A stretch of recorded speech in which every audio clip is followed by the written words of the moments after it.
লাগছে, ঘুম আসছে না। এবার মনে হচ্ছে কম্বলটা বের করতেই হবে। দিদি, এ দিদি, হাই গেল। দিদি, এ দিদি,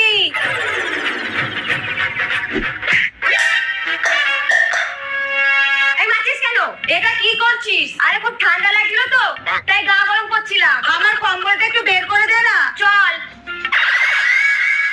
চল। আরে আমাকে না, এইটা চল। ধরিস কিন্তু। আচ্ছা ঠিক আছে। বাড়িতে কেউ আছেন?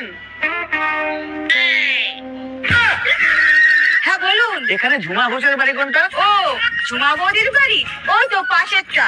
বলছি দাদা কি হয়েছে? আর বলবেন না দিদি, লোন নিয়ে কিস্তি দিচ্ছে